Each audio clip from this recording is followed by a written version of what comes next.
Tuh, kita tanya sebetulnya ada yang biayain nggak sih di belakang ini semua? Mereka katanya kesadaran diri. Swadaya dari mana? Iya. Gaji pensiunnya berapa sih? Nggak usah lah, itu pasti ada sponsornya.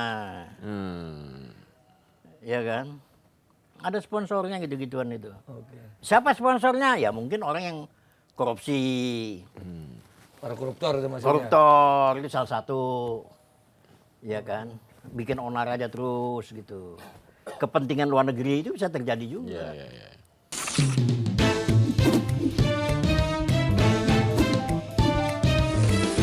To the point aja. Kalau relawan melihat, apakah ini targetnya Pak Jokowi aja satu keluarga tuh Bang? Kalau saya lihat satu keluarga. Satu keluarga ditarget semua. Ditargetin. Mana yang dapat gitu ya? Udah Pak Jokowi itu, baru Prabowo disikat. Itu gongnya. Nah, endingnya ke sana. Ini dulu dihancurin dong. Ini kekuatan kan di sini. Kekuatannya di sini dulu ya. Iya. Oke. Ini politik nih. Kalau ini sudah Hmm. lemah, gampang nyikat Prabowo. Tapi Pak Prabowo sadar ya kayak gitu. Tahu ya. Tahu. Punya tim sendiri juga ya Pak. Punya tim sendiri, ya kan. Untung yang namanya partai-partai masih solid. Oke. Ya, Di partai DPR. Kim Plus. Plus. Ya, makanya kan akan keganjel tuh yang mau ke DPR itu. Oh. Iya. Nggak mungkin kan logikanya. Yang mau dibacakan nggak jadi Iya, nggak suratnya. mungkin mau dimajulkan. Iya, dibaca Iya. ya kan. Yang mau dibacakan di paripurna sebelumnya. Ya. Suratnya. Maunya mereka Ya. ditanggapi, Betul. lalu dilaksanakan. Tuh. Ini masalahnya kalau ditanggapi nggak ada masalah. Ini dia harus dilaksanakan. Ini siapa dia gitu loh. Bahkan terakhir kan mengatakan bahwa kalau sampai nggak ditanggapin akan digeruduk. Iya itu tadi. Makanya ngamuk-ngamuk lah, ada serpel ngamuk, semua ngamuk kan relawan kan. Sampai udah nggak benar semua. Oke. Artinya berarti relawan ini sebetulnya kalau betul ada penggerudukan relawan nggak akan tinggal diam berarti. Sangat tidak. Hmm. Jadi gini loh, kalau ada penggerudukan kan mereka ini berapa sih kekuatannya? Prabowo sama Gibran itu kekuatannya 58%. Jadi kalau di Hasil penduduk pemilu. Indonesia tuh hampir 100 juta, 90 juta lebih. Ngelawan 300 orang. Yang sudah sepuh semua. Yang jalan aja sudah nggak benar. Iya kan? Iya. Jalan aja udah nggak benar. Logikanya gitu loh. Nah makanya saya katakan ini gertak sambel. Mereka ini gertak sambel. Oke. Dia masih nostalgia gua nih jenderal. Udah nggak laku lagi gitu-gituan. Udah pensiun kok.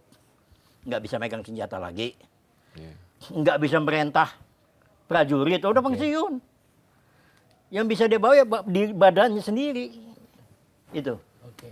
Jadi kalau saya sekali lagi Oke. konfirmasi Bang, kalau misalnya mereka benar akan melakukan aksi menggeruduk atau apapun namanya ke MPR. DPR, MPR, maka relawan Tidak akan memastikan tidak akan diam ya. Biarkan dulu mereka berhadapan dengan DPR. Oke. Kita juga pengen tahu dong DPR-nya kayak apa nih. Ya kan? Menghadapi yang gini-ginian. Oke. Kita belakang layar aja dulu. Karena yang dilawan itu kan DPR sih. Betul. Bukan relawan. Betul. Dia akan geruduk DPR. Ya. Geruduk MPR. Ngedudukin DPR. Betul. Artinya yang dilawan itu lembaga negara. Lembaga negara loh ini yang dilawan ini. Ya, kita nggak usah ikut campur dulu.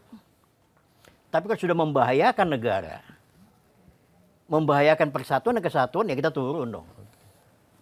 Membahayakan presiden. Nah itu. Sudah mulai konsolidasi para relawan untuk siap-siap. Pak, kita suit aja datang tuh semua. Nggak perlu pakai gitu-gituan lagi. Udah siap semua ya berarti ya? Siap semua ya. Tinggal nunggu komando ya? Tinggal semprit gitu aja. Semua pengen mau jadi ini. Pak, saya dari Semarang, siap. Datang. Kenapa? Dia merasa memiliki Prabowo, kok dia milih. Kenapa Prabowo sama Gibran itu milih rakyat Indonesia? Kan dipilih langsung Iya. masalahnya. Jadi tidak harus diperintah Pak Jokowi ya? Enggak perlu. Nggak perlu. Dengan sendirinya. Berarti Pak Jokowi di Solo aja ya? Udah di Solo aja. Kita Udah, selesaikan tinggal semua gitu semprit ya? aja lah. Nah, saya kan Oke. ketua organisasi. Iya. Ya. Tinggal semprit aja. Siap genderang perang. Woi. Ya kan? Mantap. Itu baru satu organisasi. Padahal banyak organisasi yang lain. Sangat. Ya kan? Jadi kalau bisa jangan sampai begitulah. Iya, iya, iya. Karena Betul, kita betul. sadar bahwa ini Purnawirawan ini sudah sepuh semua. Kita maklum juga lah. Nah, jadi dia gertak sambal, kita gertak sambal juga. Tapi ada upaya dialog nggak sih yang enak gitu, yang biar lebih nyaman gitu kan, orang-orang tua juga diajak ngobrol yang Sama lebih- siapa? Ya teman-teman relawan. Kan di podcast kan sering tuh. Oh, sering. Tetap aja dablek. Iya kan? Kenapa sudah ngos-ngosan dablek juga gitu loh. Tapi mereka waktu kita tanya sebetulnya ada yang biayain nggak sih di belakang ini semua? Mereka katanya kesadaran diri. untuk Swadaya berjualan dari tuh. mana? Iya. Gaji pengisiannya berapa sih?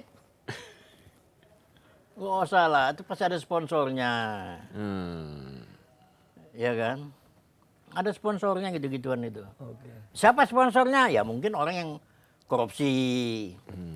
Para koruptor itu maksudnya. Koruptor itu salah satu. Ya kan? Bikin onar aja terus gitu. Kepentingan luar negeri itu bisa terjadi juga. Iya, iya, iya. Penyusupan ya. Penyusupan. Tapi kalau dari tim dari relawan ada nggak sempat bisik-bisik atau memata-matai ini ternyata sponsori pihak sono itu? Enggak, kita nggak mau usul-usulan. Enggak ya? Enggak. Hmm. Biarkan mereka jalan. Oke. Karena ini negara demokrasi. Jadi demokrasi itu kita juga tidak melarang dia tidak bebas. Silakan bebas tapi sesuai dengan koridor. Yang Bingkai-bingkai. Mana yang boleh, mana yang nggak boleh.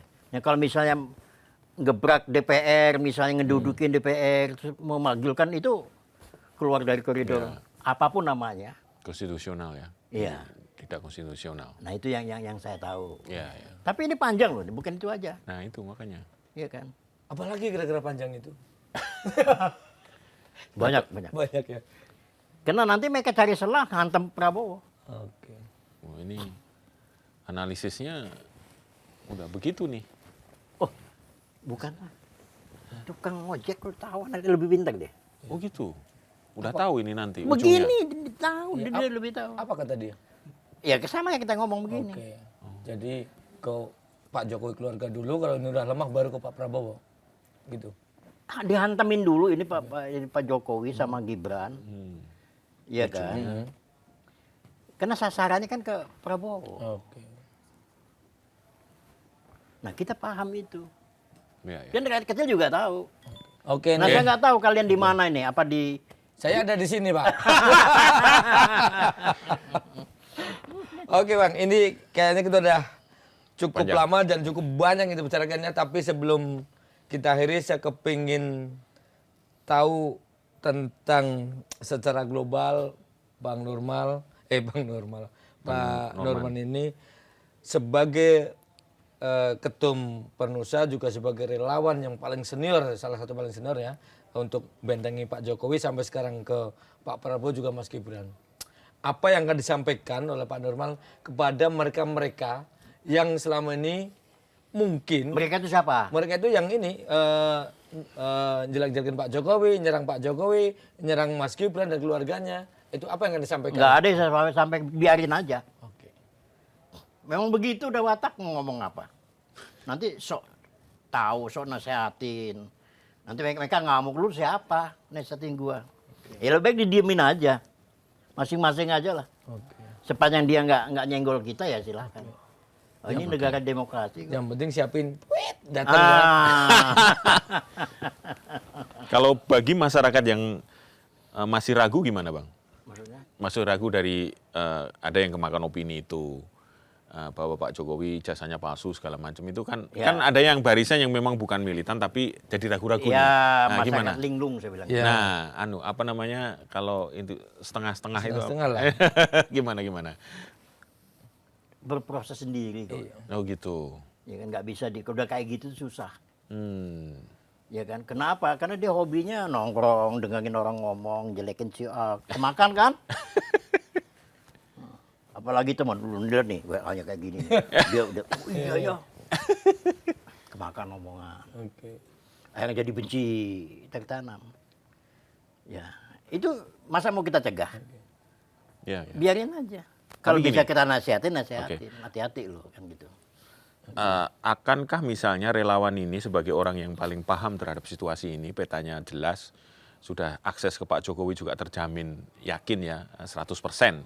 Apakah akan membuka semacam posko gitu, siapa yang ragu-ragu tentang keberadaan Pak Jokowi yang isu-isu itu akan datang ke kami gitu? Enggak perlu, Pak. Nggak perlu? Enggak perlu. Pak Jokowi itu penggemarnya sudah paten itu. Udah paten ya? Sudah paten lah, nggak perlu kita ini ajarin. lagi. Oke. Nggak perlu lah. Dari mana-mana orang datang ke Pak Jokowi, sampai dari luar negeri pun juga. Iya, iya, iya. Itu nyata kok, bukan direkayasa. Nggak perlu kita bikin gitu-gituan lagi. Oke. Ya kan? Satu kata buat orang yang ragu, abang ini paling lama dengan Pak Jokowi dan paling senior. Ijazah Pak Jokowi itu menurut abang asli atau palsu? Nah menurutmu gimana? Saya nggak tahu. Aku nggak. Saya tanya menurut Anda dulu. Ya kan, karena Anda bertanya itu. Saya nggak tahu. Hah? Saya nggak tahu itu. Saya makanya nyari-nyari nih dari yang dekat Pak Jokowi, yang mereka juga bilang palsu. Saya tanya-tanya semuanya ini. Lima Sekarang judul. Kak, orang mau kerja aja, jadi sapam pakai ijazah. Iya, iya, iya. Nggak usah lah ngomong-ngomong yang lain.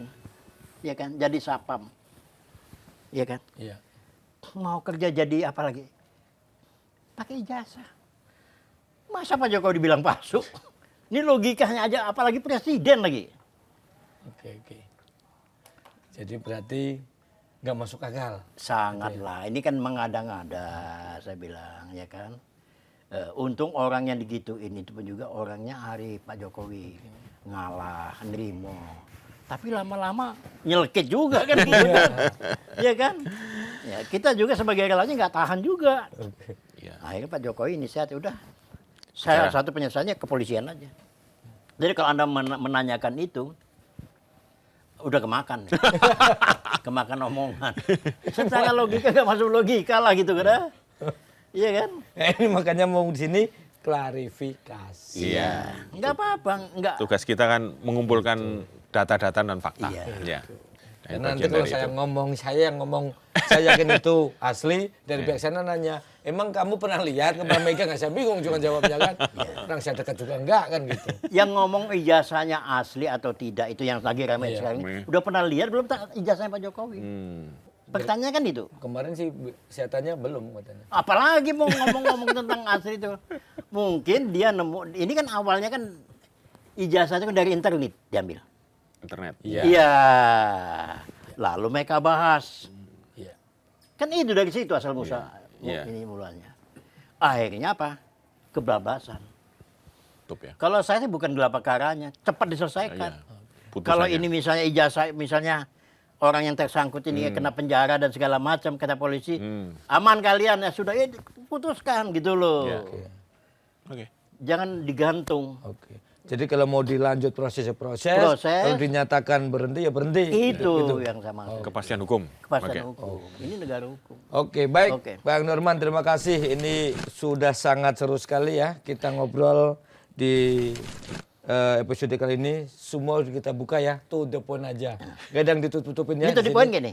Ya. To the point. Ini to the point kita. Tentu poin semua kita. Jadi semuanya kita to the point. Jadi kalau ada pepatah Bang Norman sepandai-pandainya tupai melompat, akhirnya akan jatuh juga. Betul. Dan serapi-rapinya menyimpan bangkai, baunya akan tercium juga. Benar. Sampai ketemu lagi di podcast Turban aja di episode berikutnya. Saya Lukman Hanafi Saya Apung Purwanto. dan narasumber saya. Norman. Terima kasih Terima dan kasih. sampai Terima kasih, jumpa di episode yang akan datang. Salam.